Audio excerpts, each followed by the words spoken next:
Propriétaire d'une épicerie et d'un terrain de camping pour caravane, Angelo Agostinelli est un homme heureux.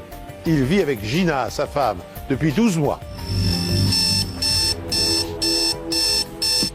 Mais un matin, au réveil, Gina découvre que son mari a disparu. Il y avait une part de vérité dans ce qu'il disait. On pensait que seulement 2 personnes étaient impliquées. Puis une 3e personne est arrivée et maintenant une 4e. Je lui ai expliqué que ce qu'elle venait de me dire mettait sérieusement en doute son histoire. Ça allait trop loin pour lui. Il lui a dit qu'il arrivait à tenir le coup en faisant du yoga. On a retrouvé une importante quantité de sang. Mais les rumeurs continuaient de manière plutôt insistante. À notre grande surprise, l'affaire prenait encore un nouveau tournant. Bonjour, soyez les bienvenus sur ce plateau pour une nouvelle émission inédite des Enquêtes Impossibles. L'histoire au menu d'aujourd'hui est littéralement hallucinante. Elle démarre avec la disparition d'Angelo Agostinelli, un épicier d'une trentaine d'années, et finit par bouleverser toute la communauté de la petite ville de Millicent en Australie méridionale. Infidélité, soupçons, complot et machination sont au rendez-vous de cette affaire qui s'amplifie comme un cauchemar.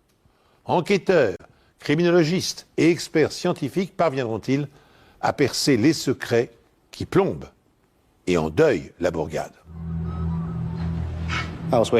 J'étais au commissariat de Millicent quand j'ai reçu un appel de Gina Agostinelli du camping Lakeside. Elle tient l'épicerie qui se trouve en fait à l'angle de chez moi. Elle m'a dit que son mari avait disparu. Elle m'a dit qu'Angelo avait disparu depuis une semaine, qu'ils s'étaient disputés et qu'elle lui avait dit de s'en aller.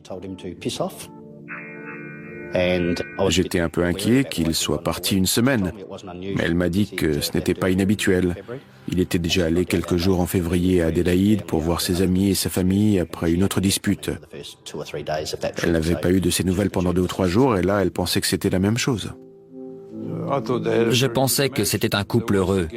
Ils étaient toujours ensemble. Elle s'asseyait sur ses genoux et ils avaient l'air vraiment tendres l'un envers l'autre. Le couple est marié depuis 5 ans. Gina a 2 enfants d'un précédent mariage.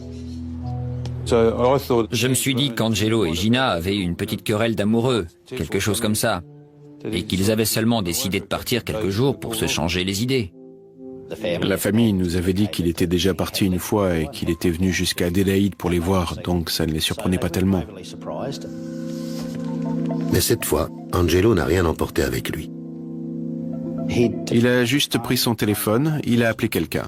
Gina ne savait pas qui c'était et il a dit « Rejoins-moi ». Puis il est sorti de la caravane. Et elle m'a dit qu'Angelo n'avait pris ni sa voiture ni son téléphone. Ensuite, elle a remarqué qu'il manquait 3200 € dans le coffre. Mais elle ne croyait pas qu'il les avait pris ce soir-là parce que le coffre était dans la caravane et elle l'aurait entendu prendre l'argent et partir. Donc cet argent manquant pouvait dire 2 choses. Soit il avait prévu à l'avance de partir, soit il était revenu à un moment sans faire de bruit et avait pris l'argent. Dans la petite ville de Millicent, les rumeurs se répandent très vite au sujet de la disparition d'Angelo. La plupart des habitants ont une idée bien précise en tête. Angelo a une liaison. Gina avait entendu des rumeurs en ville qui disaient qu'Angelo avait une liaison avec une femme de Tantanola. Étant donné que je connaissais cette femme, parce qu'elle avait eu des problèmes de santé et qu'elle avait eu pas mal de partenaires différents auparavant, je n'étais pas très surpris qu'Angelo puisse être allé chez elle.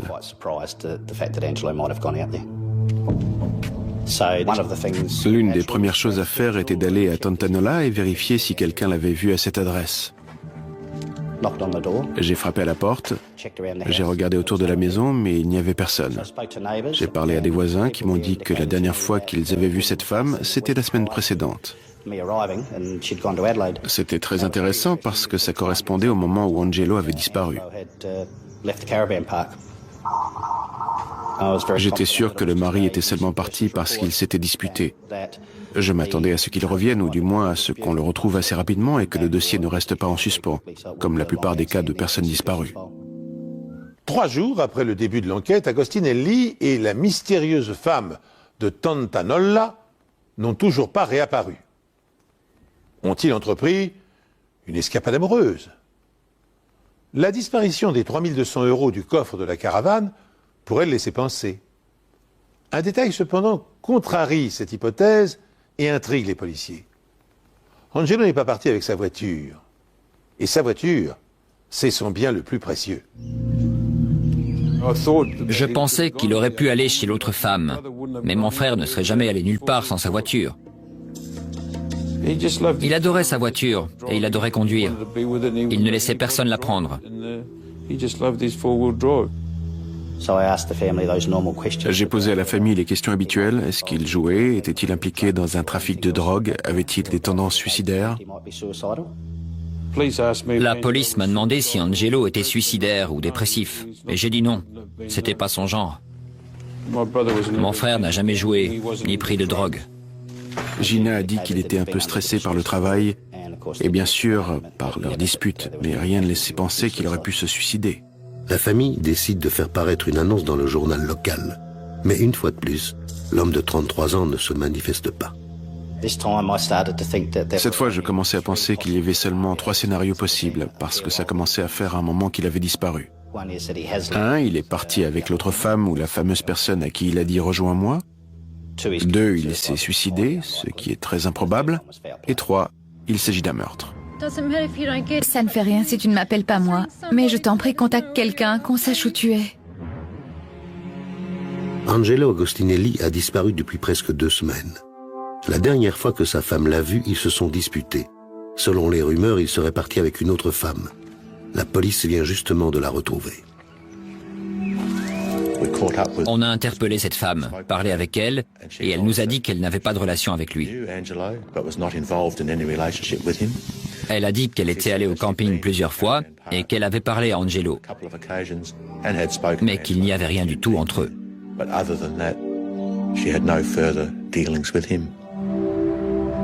Maintenant, un autre bruit court dans la ville. Millicent est une ville intéressante où quasiment tout le monde se connaît et je crois que c'était un des problèmes dans cette affaire. Une rumeur a commencé à circuler selon laquelle Gina avait une liaison avec Gary Lewis. Gary Lewis est le boucher de la ville et il a vécu au camping pendant 6 mois. Gina niait avoir la moindre liaison avec un dénommé Gary.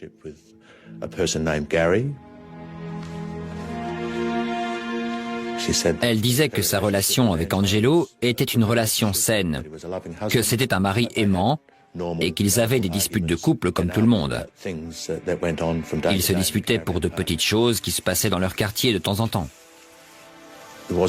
On devait absolument parler à Gary le plus tôt possible. Il a nié être engagé dans une relation, quelle qu'elle soit. Il s'entendait très bien avec Angelo et Gina. Il jouait même régulièrement aux cartes avec eux. Il se décrivait comme un bon ami. Il se promenait le soir avec Gina de temps en temps, mais rien de plus. Je sentais que Gina et Gary avaient une liaison. Mais j'étais toujours persuadé qu'il y avait de grandes chances pour qu'on retrouve Angelo, parce qu'il avait déjà quitté la maison une fois et qu'il était revenu. Et la rumeur persiste toujours qu'Angelo se trouve avec la femme habitant Tantanolla. On croyait la jeune femme quand elle disait ne pas avoir de liaison avec lui, mais les rumeurs continuaient de manière plutôt insistante. Alors on a laissé des patrouilles pour garder un œil sur sa maison et regarder par les fenêtres pour vérifier qu'Angelo n'était pas là. Dans la ville de Millicent, où tout le monde se connaît, les rumeurs s'amplifient. Angelo s'est-il caché quelque part pour vivre à l'abri une passion amoureuse? Gina entretient-elle une liaison secrète avec Gary Lewis, le boucher, ami du couple? Bientôt, un nouveau commérage commence à circuler. Le jour de la disparition de son mari, Gina s'est sévèrement coupée au bras avec la trancheuse à viande de l'épicerie. On devait découvrir ce qui s'était passé et pourquoi Gina nous l'avait caché. Gina m'a expliqué qu'elle ne s'était pas coupé le bras sur la trancheuse à viande comme elle l'avait raconté à tout le monde. En fait, elle s'était disputée avec Angelo le soir de sa disparition et pendant la dispute, elle avait levé le bras vers lui en pointant son doigt. Lui avait pris un couteau sur le plan de travail, bougé son bras vers elle et c'est en faisant ce geste qu'il l'avait coupé accidentellement. Elle a enveloppé son bras dans une serviette verte et ensuite, elle est allée à la caravane de Gary pour lui demander de la conduire à l'hôpital pour faire soigner sa blessure.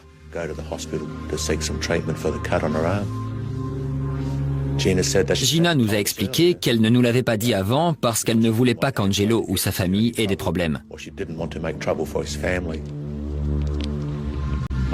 Je lui ai dit que ce qu'elle venait de me raconter mettait sérieusement en doute son histoire et qu'elle était d'une manière ou d'une autre impliquée dans la disparition d'Angelo ainsi que Gary.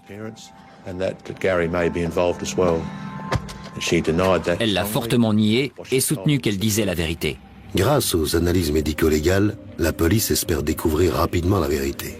Gina était nerveuse, mais elle a voulu nous montrer son bras et la caravane. Il y avait des traces de sang sur le tapis à l'intérieur. On avait l'impression que la tache était assez ancienne. Elle n'avait pas l'air très récent. Et étant donné l'heure à laquelle ça s'était passé, il était peu probable que ce soit le sang de sa blessure au bras. Mais j'ai quand même fait un test qui a confirmé que c'était effectivement des traces de sang. Les enquêteurs découpent le tapis pour faire des analyses plus poussées, mais aucune autre trace de sang n'est retrouvée dans la caravane. C'était assez bizarre parce que lorsqu'on a vu la taille de la coupure, on s'attendait à ce qu'il y ait du sang partout, même sous le lino ou dans des endroits où on ne pense pas forcément à nettoyer. Ensuite, on est allé inspecter la voiture qu'Angelo aimait tellement. C'était sa fierté, son bonheur. C'était une 4 roues motrice avec un haillon rabattable. Et sur le haillon, j'ai vu des taches qui ressemblaient à du sang. J'ai refait un test qui a confirmé qu'il s'agissait de légères traces de sang. Mais ce n'était pas suffisant pour saisir le véhicule pour le moment.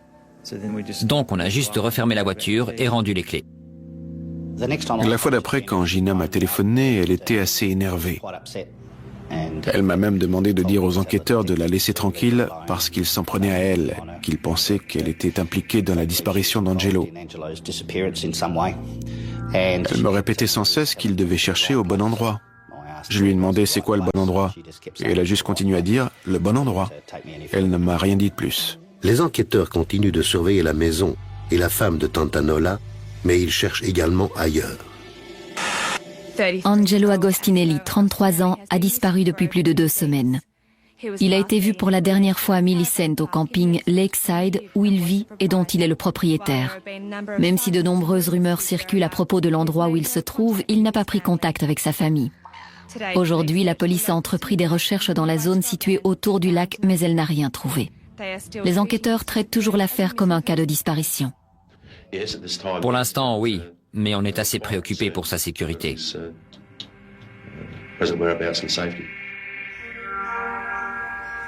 Mais quand la police scientifique retourne examiner plus attentivement la voiture d'Angelo, les enquêteurs pensent tout de suite qu'en réalité, c'est une affaire de meurtre.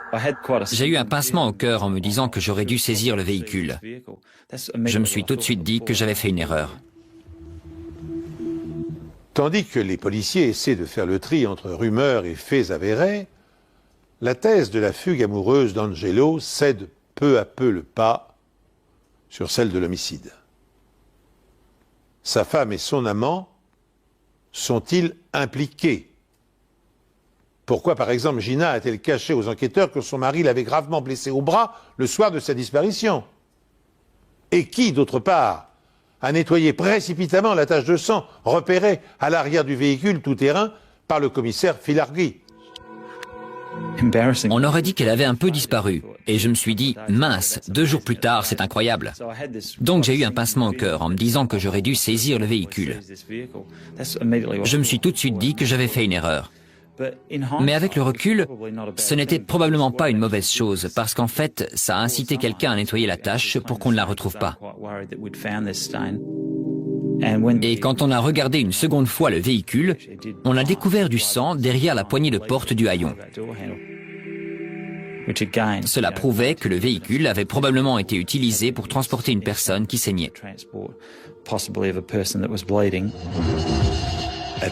À ce moment-là, je ne savais pas à qui appartenait le sang ni pourquoi il y en avait dans la voiture.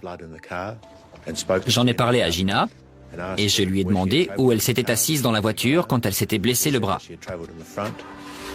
Elle m'a dit qu'elle était assise devant et qu'elle ne savait pas pourquoi il y avait du sang à l'arrière ou sur le haillon dans la voiture. Le lendemain, un homme habitant l'une des caravanes voisines fournit une explication. Henry Miller nous a raconté qu'un jour, Angelo réparait les fenêtres d'une des caravanes à côté de sa voiture et qu'il s'était coupé avec la perceuse. Je suis revenu, j'ai examiné la caravane qu'Angelo avait prétendument réparée et j'ai pris des photos. J'ai vérifié la fenêtre où il avait utilisé la perceuse pour mettre un rivet. Il n'y avait aucune trace de sang sur la caravane. J'ai bien vérifié. J'essayais soit de confirmer, soit de contredire la version d'Henry Miller. La police scientifique démonte complètement la voiture d'Angelo pour l'examiner. On a retiré l'habillage du haillon et à l'intérieur, sur le mécanisme de fermeture qu'on ne peut pas voir en temps normal, on a découvert environ 10 cm3 ou 10 ml de sang, ce qui représente une importante quantité de sang. Bien loin de la quantité décrite par Henry Miller. On a demandé à Henry combien il avait perdu de sang. Il a dit qu'Angelo avait arrêté le saignement avec un pansement, si je me souviens bien. Donc ce n'était pas cohérent avec la quantité de sang qu'on avait retrouvée dans le haillon. On pense que le sang s'est infiltré par la vitre du haillon à l'intérieur de la serrure. Et la personne qui a nettoyé la vitre n'a évidemment pas démonté le haillon. On a donc retrouvé le sang dans le mécanisme de fermeture, ce qui était une découverte capitale. Ce qui était intéressant, c'est qu'Henry avait été incité par Gina à se souvenir de cette histoire et à la raconter. Ce qui nous laissait penser encore une fois que c'était une histoire inventée pour masquer la vérité. Les enquêteurs envoient à Adélaïde les échantillons de sang prélevés dans la voiture, ainsi que des échantillons du sang de la famille d'Angelo pour faire un test ADN. La police voulait faire le test ADN pour savoir si c'était le sang d'Angelo ou de quelqu'un d'autre à l'arrière de la voiture. Les enquêteurs de la brigade criminelle se rendent aussi à Adélaïde pour faire avancer l'enquête. À ce moment-là, on avait le mauvais pressentiment que la disparition d'Angelo était une affaire criminelle. Mais on ne pouvait pas être sûr à 100% qu'il n'était pas parti avec une autre femme. Les rumeurs allaient toujours bon train à ce sujet dans la ville, donc il était aussi possible qu'il soit en vie, caché quelque part. Pour tenter de découvrir si Angelo se cachait quelque part ou si c'était une affaire de meurtre, ses proches ont fait une déclaration devant les médias. Gina, tout d'abord, qu'avez-vous envie de dire à Angelo? Angelo, où que tu sois, quoi qu'il se soit passé, je t'en prie, reviens. C'est pas grave si tu ne m'appelles pas moi, mais s'il te plaît, appelle quelqu'un pour nous dire où tu es. Je t'en supplie. On a assez de soucis comme ça en ce moment. Je t'en prie, contacte quelqu'un, s'il te plaît. Eda, que voulez-vous dire à Angelo? Je voudrais dire à Angelo qu'il nous manque vraiment et que ça ne lui ressemble pas du tout. Pourquoi est-ce qu'il n'appelle pas l'un de nous? Ce qu'il a fait n'a aucune importance. On s'en fiche. On fait tous des erreurs dans la vie et la vie doit continuer. On peut l'aider et on est là pour l'aider, quoi qu'il arrive. Je suis retourné avec ma famille à Millicent, au camping. Avec ma sœur, on a fait passer un message à la télé, en pensant qu'Angelo le verrait et qu'il appellerait la famille ou quelqu'un, ou même que quelqu'un qui l'aurait vu appellerait la police.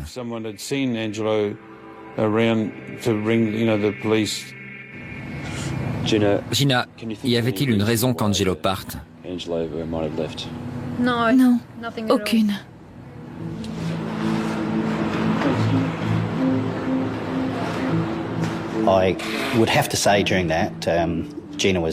Je dois dire que Gina était très convaincante. Elle était très émue. Elle avait vraiment l'air d'avoir besoin de lui. Si nos soupçons étaient justifiés, alors c'était vraiment une grande manipulatrice et une très bonne actrice.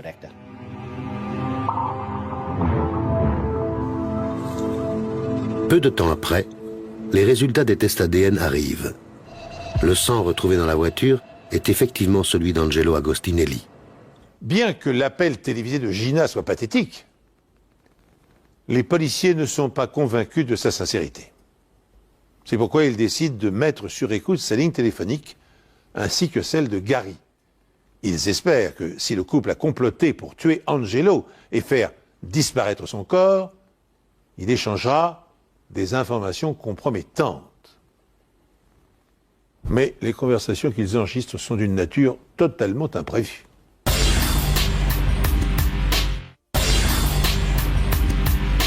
C'est pas grave si tu ne m'appelles pas moi, mais s'il te plaît, appelle quelqu'un pour nous dire où tu es. Je t'en supplie. La police pense que Gina Agostinelli est responsable de la disparition et probablement du meurtre de son mari Angelo. Gary Lewis, son amant présumé, serait son complice. Mais après la mise sur écoute de leur caravane, un nouveau suspect apparaît. On ne pensait pas du tout qu'il pouvait y avoir d'autres personnes impliquées dans la disparition, en plus de Gina et Gary. Puis on a entendu ce qu'a dit une des voisines. Il était évident qu'il y avait au moins une troisième personne impliquée dans cette affaire et qu'elle savait beaucoup de choses. Cette personne s'appelle Helen Miller. C'est une bonne amie de Gina et elle explique à la police que c'est elle qui a lavé la serviette dont s'est servie Gina le soir, où elle a été blessée au bras. Helen est la femme d'Henry Miller, l'homme qui a raconté à la police le soi-disant accident d'Angelo avec la perceuse. Les caravanes étaient sur écoute tous les jours. Et on sait qu'Hélène est allée chez Gary et qu'elle a dit quelque chose comme « Je ne sais pas comment je vais tenir le coup plus longtemps ». Et Gary lui a dit qu'il arrivait à tenir le coup en faisant du yoga. Pendant leur conversation, Gary et Helen n'ont pas donné plus de détails. Ils n'ont pas dit explicitement qu'ils s'étaient débarrassés d'Angelo. Mais vu le ton de la conversation, c'était évident qu'ils parlaient de ça. On devait absolument parler à Helen.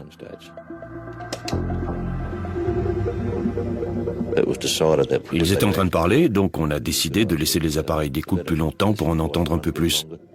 On aurait pu en apprendre davantage, comme l'endroit où Angelo était enterré, si tel était le cas.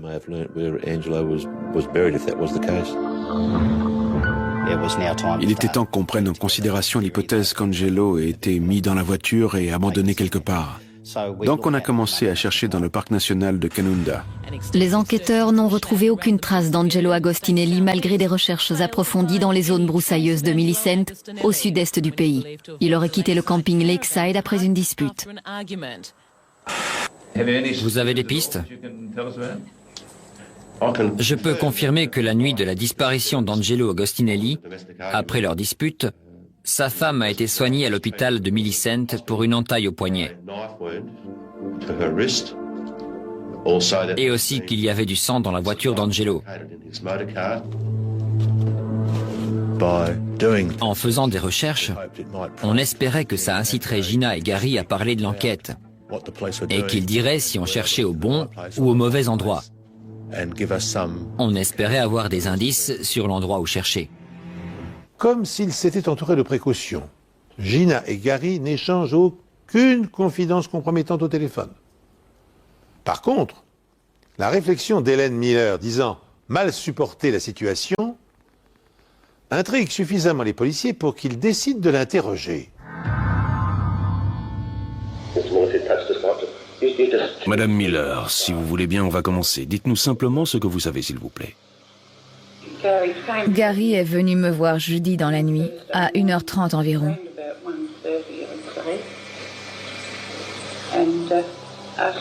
Et il m'a demandé de surveiller les enfants parce que Gina s'était coupé le bras. Gary l'a conduite à l'hôpital. Je ne vois pas ce que je peux vous dire d'autre. Comment s'est-elle coupée? Elle m'a dit que c'était Angelo qui l'avait coupée. Elle a dit pourquoi? Ils s'étaient disputés. Comment se fait-il que la première fois qu'on vous a parlé le 6 juin, vous nous avez dit que vous avez su pour la blessure vers 5h30, 6h quand vous êtes allé aux toilettes? Elle m'a demandé de dire ça. Vous savez pourquoi? Pas du tout. Gina a-t-elle tué Angelo?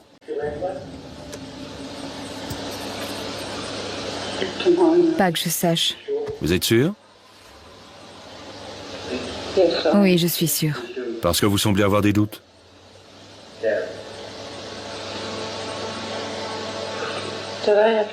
Ils sauront que j'ai dit quelque chose? Tout ce qu'on veut savoir, c'est ce qu'il s'est passé, d'accord? Je sais, mais je ne veux pas qu'ils sachent que j'ai dit quelque chose. L'affaire est très sérieuse et je crois que vous en savez plus que vous ne voulez bien le dire. Je ne sais pas quoi dire. Tout ce qu'on veut savoir, c'est ce que vous savez. Angelo est mort. Comment vous le savez? Gary lui a tiré dessus. C'était où? Dans la caravane. La caravane de Gina et Angelo? Oui. Vous étiez présente? Certainement pas. Vous avez entendu des coups de feu? Non, Comment vous savez que Gary lui a tiré dessus? parce qu'ils me l'ont dit. Qui ça, il? Gina et Gary. Vous avez une idée d'où le corps peut se trouver? Sincèrement, je n'en ai aucune idée. Je vous jure que si je savais, je vous le dirais. Je sais que j'ai eu tort de les couvrir, mais je... Ça va, je comprends. Je ne sais pas pourquoi je me suis laissé embarquer dans tout ça. J'aurais dû éviter ça. Après avoir obtenu ces informations, on a arrêté Gina et Gary et on les a inculpés de meurtre.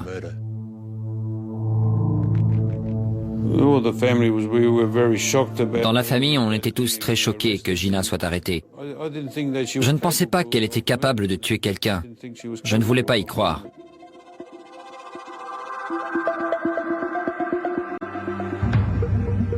On se disait que si Gina n'était pas heureuse avec mon frère, elle n'avait qu'à le quitter. Pourquoi le tuer? Je ne comprends pas. Cet après-midi, Gina Agostinelli et Gary Lewis sont comparus au tribunal devant le juge Brown. Pour s'opposer à la liberté sous caution, l'assistant du procureur Graham Smith a expliqué que la police craignait que Gary Lewis ne s'en prenne à leur témoin le plus important, une femme. Il a ajouté que l'accusé pourrait toucher le corps de M. Agostinelli qui n'a pas encore été retrouvé. Depuis l'annonce du meurtre, les recherches se sont intensifiées. Les enquêteurs ainsi que de nombreux agents de police de la ville ont passé au peigne fin la décharge de Millicent. La décharge de Millicent rejoint le parc national et les bouchers ont une clé de cette décharge. Ils peuvent y accéder n'importe quand et avoir accès à la fosse. Gary est boucher. Il a accès à cette zone et il la connaît. Il était donc possible qu'Angelo ait été abandonné dans la décharge ou dans la fosse à déchets. Mais nos recherches n'ont pas été fructueuses. On a décidé d'interroger à nouveau Helen Miller pour voir ce qu'elle savait d'autre, ou si elle nous cachait des choses. On a appris que Gary n'avait pas tué Angelo avec une arme à feu, mais qu'il l'avait poignardé. C'est au moment où Gary poignardait Angelo que Gina s'est pris un coup de couteau au poignet. L'affaire est sur le point d'être bouclée. Gina Agostinelli et Gary Lewis sont accusés de meurtre et maintenus en détention. Mais reste aux policiers à déterminer la part de responsabilité qui incombe à chacun. Pour cela, ils doivent savoir où le cadavre d'Angelo a été déposé pour pouvoir procéder à une autopsie, tout simplement. Dans un premier temps, Gina accepte de collaborer. Puis, elle se rétracte. Fort heureusement, Gary Lewis accepte d'indiquer l'emplacement exact où gît le corps.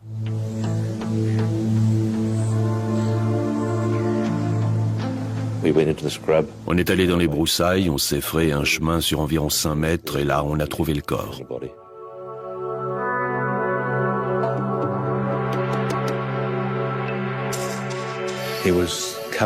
Il était recouvert de brindilles et de branches, mais il était toujours visible. Après avoir enlevé les branches et les brindilles du haut de son corps, on a pu voir qu'il portait un pull avec les mots « Lakeside, Delhi » écrit dessus.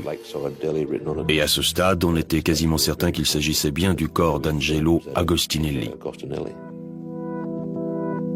Alors que le corps d'Angelo est transporté à la morgue, la police commence à interroger Gary Lewis.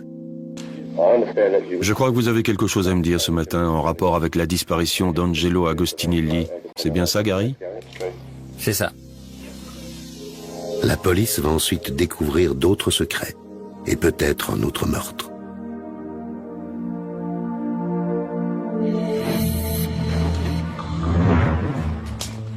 Le corps de la victime a été découvert à 10 mètres du sentier dans le parc national de Canunda, près de Millicent, à 11 heures. Bien que l'identification officielle n'ait pas encore été faite, la police n'a aucun doute sur le fait qu'il s'agit du propriétaire du camping âgé de 33 ans. Alors que les enquêteurs attendent les résultats de l'autopsie, Gary Lewis se livre totalement et explique à la police qu'il a été manipulé pour commettre ce meurtre. Je suis allé à l'épicerie un soir et il y avait une longue file d'attente. Il engueulait Gina. Il avait souvent des sautes d'humeur. Il se plaignait tout le temps pour des tas de choses. Il s'en prenait toujours aux enfants. C'est à ce moment-là qu'on est devenu très proche avec Gina. Tout ce que je sais, c'est que je voulais seulement aider Gina. Il expliquait qu'il s'était rapproché peu à peu de Gina et qu'elle répétait sans cesse qu'elle voulait qu'Angelo meure. Ce qui est arrivé la nuit où Gina l'a fait venir dans sa caravane. De quoi avez-vous parlé avec Gina, vous vous souvenez? Elle voulait que je le tue ce soir-là. Vous êtes allé dans la caravane? Oui. Dites-moi ce que vous avez vu à l'intérieur. Angelo était allongé sur le lit. Elle est allée dehors. Je suis resté dans la chambre. Je ne savais pas quoi faire. Ensuite, elle est revenue dans la caravane. Je me suis excusé et elle est retournée dehors encore une fois. J'étais pris au piège. Il s'est réveillé et Gina est arrivée juste à ce moment-là. Il a essayé de se lever du lit. Il est tombé et il s'est cogné la tête sur le bord de la table de nuit. Ensuite, Gary nous a dit qu'ils avaient emmené Angelo dehors, qu'ils l'avaient mis à l'arrière de la voiture et qu'ils avaient roulé vers l'hôpital pour le soigner. Et pendant le trajet, Gina insistait pour qu'ils finissent le travail. Et que disait Gina? Elle me criait dessus. Pourquoi? Pour que je le fasse. Elle voulait que je le tue pour elle et pour les enfants. Elle me harcelait. Même quand on s'est arrêté et qu'on l'a sorti de la voiture. Vous vous rappelez où c'était? Non, sur le bord de la route. Il voulait sortir pour vomir. D'accord. Et ensuite, dites-moi ce qui s'est passé. Gina a commencé à me crier dessus pour que je le fasse. Elle insistait. Je ne sais pas ce qui s'est passé. J'ai juste tendu la main avec un couteau et j'ai senti un craquement.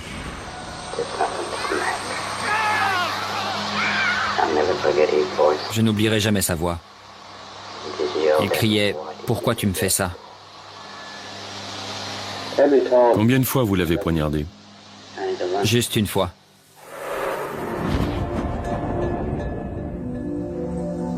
Il pense que c'est à ce moment-là qu'il a également coupé le bras de Gina.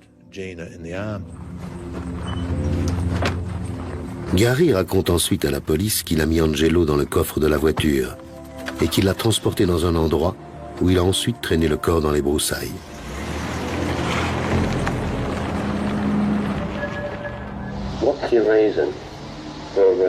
Pourquoi vous avez fait ça? Vous avez une liaison avec Gina? Non. Comment vous définiriez votre relation avec Gina? On est très bons amis. Rien de plus? C'est arrivé seulement une fois ou deux depuis toute cette histoire. Quoi donc? On a couché ensemble.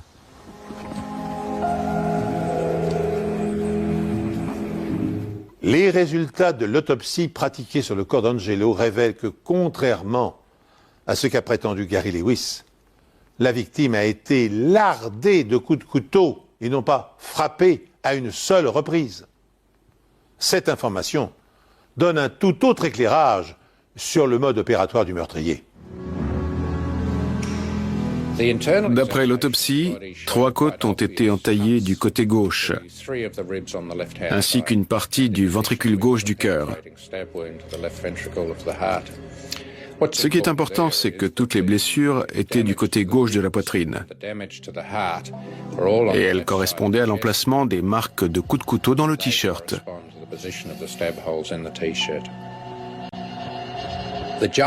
Le pull, quant à lui, n'avait qu'une seule marque. Ce qui veut dire que l'assassin l'a ôté avant de poignarder la victime.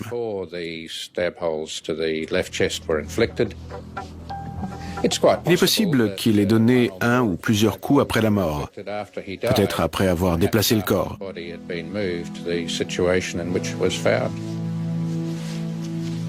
Nous avons également découvert une importante blessure à la tête.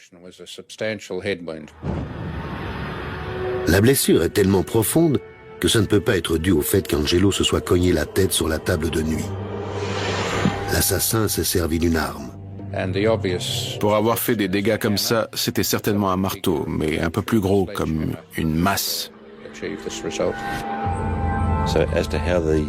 En ce qui concerne le déroulement des événements cette nuit-là et le moment où la victime a reçu les coups de couteau,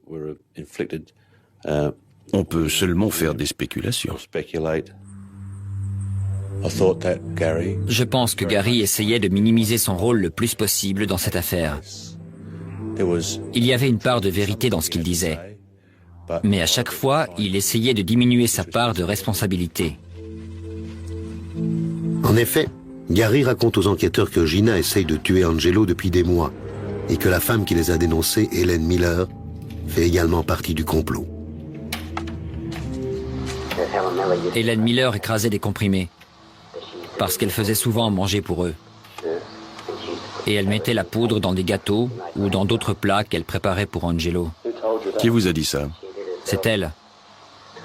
Vous dites qu'il y avait une sorte de complot entre Helen et Gina pour empoisonner Angelo?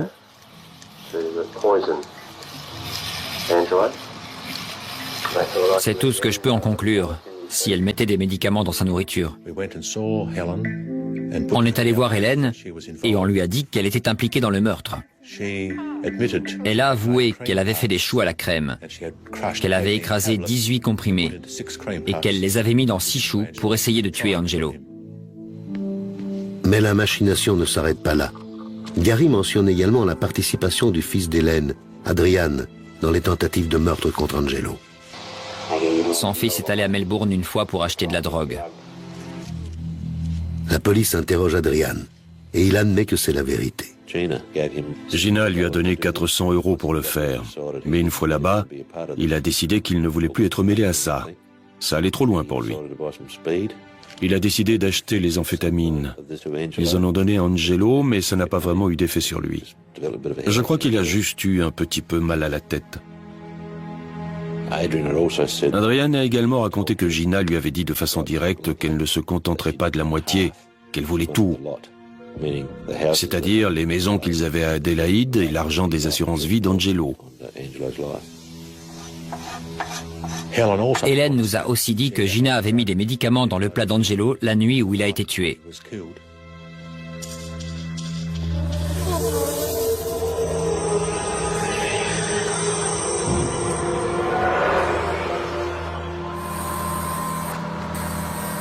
La police scientifique procède à une analyse toxicologique du corps de la victime. Les analyses ont révélé un faible taux d'un médicament appelé diazépam. Le diazépam est vendu sous différents noms, le plus connu étant le Valium. Adrian et Helen Miller sont inculpés de complicité de meurtre, mais ils ont encore beaucoup de choses à raconter à la police. À notre grande surprise, l'affaire prenait encore un nouveau tournant. On a découvert qu'il y avait peut-être un second meurtre.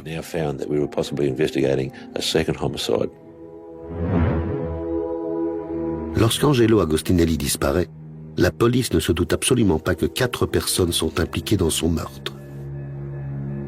On pensait que seulement 2 personnes étaient impliquées. Puis une 3e personne est arrivée et maintenant une 4e. Cette 4e personne, Adrian Miller, déclare maintenant à la police que Gary Lewis a tué un autre homme. À notre grande surprise, l'affaire prenait encore un nouveau tournant. D'après ces déclarations, un étranger surnommé Bluey passait en ville. Et Gina et Gary lui ont demandé de tuer Angelo contre 600 €.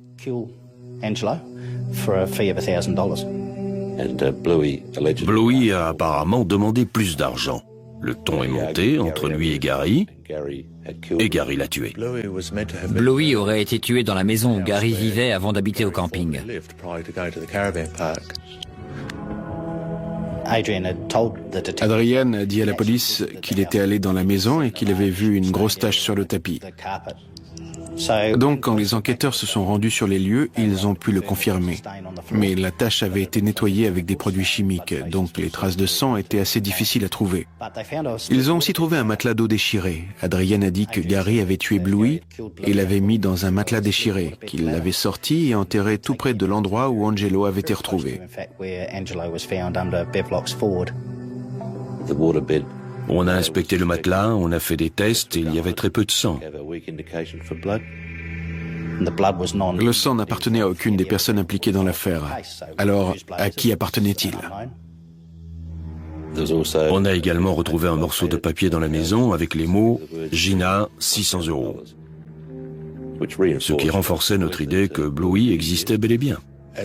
Je suis allé revoir Gary en prison et je lui ai parlé de Bluey. Bluey n'existe pas. Je l'ai inventé. Quand Hélène et Adrian se sont mis d'accord pour se débarrasser d'Angelo, j'ai senti la pression commencer à monter. La seule chose que j'ai trouvée, c'était d'inventer Bluey. Vous leur avez dit autre chose sur ce que vous avez fait du corps?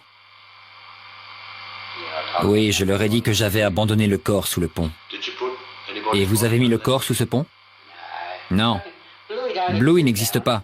Il existe seulement là. Dans votre tête. C'est ça, dans ma tête. Pourtant, la police pense que Bluey existe bel et bien. Les habitants de Millicent ont parlé d'un étranger qu'ils avaient remarqué en ville. La police fait des recherches sous le pont où son corps est peut-être enterré. On est allé là-bas avec beaucoup de monde. Il y avait des gens qui pompaient l'eau avec des camions, des gens qui creusaient. Il y avait même des plongeurs de l'équipe de police d'Adélaïde. Ils ont dû plonger dans 1 mètre d'eau trouble et noire et se frayer un chemin le long des canalisations. Mais malgré des recherches approfondies, nous n'avons rien trouvé. Vous êtes sûr qu'il y a un corps? On en est absolument convaincus. Et en quoi est-ce lié à l'affaire Agostinelli?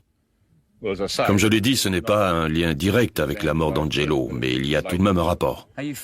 Vous êtes déçu de ne pas avoir trouvé le corps hier? Oui, on est très déçus. Parce que toutes les informations qu'on a eues jusque-là se sont avérées exactes. Mais apparemment, ce n'est pas le cas pour celle-là. Pour quelle raison, selon vous, le corps ne se trouve pas à cet endroit? Quand le corps a été déposé là, le fond du canal était sec. Mais depuis, l'eau a monté de plusieurs mètres, donc le corps a pu être déplacé. Malgré les recherches, la police ne retrouve pas de corps. Mais elle trouve un objet intéressant. On a trouvé une grande masse sous le pont, qui était très probablement l'arme qui avait servi à frapper Angelo la nuit où il a été tué. Mais ça n'a jamais été prouvé. 9 mois après la disparition d'Angelo Agostinelli, sa femme et Gary Lewis passent en jugement pour meurtre. Mais le procès est brusquement interrompu. À la 2e semaine de procès, ils ont voulu passer de non coupable à coupable. Et je pense que c'était principalement à cause des preuves accablantes qu'on avait accumulées contre eux. Et aussi à cause des preuves fournies par Hélène et Adrian Miller. Gina Agostinelli et Gary Lewis ont été condamnés conjointement à une peine d'emprisonnement à perpétuité sans possibilité de liberté conditionnelle pendant 20 ans. Après avoir fait appel du jugement, leur période de détention a été réduite. Ils pourraient être mis en liberté conditionnelle en 2011. Comme Hélène et Adrian Miller ont accepté de fournir des preuves, leurs peines ont été réduites. Hélène a été inculpée d'entrave à la justice et de tentative d'empoisonnement. Elle a été condamnée à 4 ans de prison et elle a fait 1 an avant d'être mise en liberté conditionnelle. Adrian a été condamné avec sursis. Juste avant le début du procès, la jeune femme de Tantonola a été retrouvée pendue chez elle. Les enquêteurs ont conclu à un suicide. Le corps de Bluey n'a toujours pas été retrouvé. D'autres informations concernant cette extravagante affaire ont été glanées au fil des interrogatoires des condamnés. Ainsi, les policiers ont-ils appris qu'Hélène Miller avait essayé d'empoisonner son voisin à 3 reprises, 2 fois avec les médicaments que s'était procuré son fils à Melbourne, la troisième avec des produits destinés aux animaux fournis par Lewis. Les policiers ont également eu connaissance d'une première tentative d'assassinat. En février 1994, Gary Lewis avait entraîné Angelo sur le bord d'une falaise où il l'avait roué de coups avec l'intention de le précipiter dans le vide. Miraculeusement épargné, Agostinelli était allé se réfugier quelques jours dans sa famille à Adélaïde. Et puis, il avait inexplicablement repris sa vie conjugale avec Gina. Le cas du mystérieux Bluey est plus troublant encore. S'agit-il d'un personnage inventé comme le prétend Gary Lewis? Ou est-il la victime d'un second meurtre qui n'aurait jamais été élucidé? Le témoignage des habitants de Millicent signalant la présence d'un étranger en ville, les traces de sang découvertes sur le matelas et le billet sur lequel était écrit 1 000 $ de la main de Gina tendent à prouver que cet homme a bel et bien existé. Dans ce cas, les comploteurs l'auraient éliminé sans autre forme de procès. Ainsi se termine cet étrange épisode. Merci pour votre fidélité. J'aurai le plaisir de vous retrouver sur cette antenne pour une prochaine enquête impossible.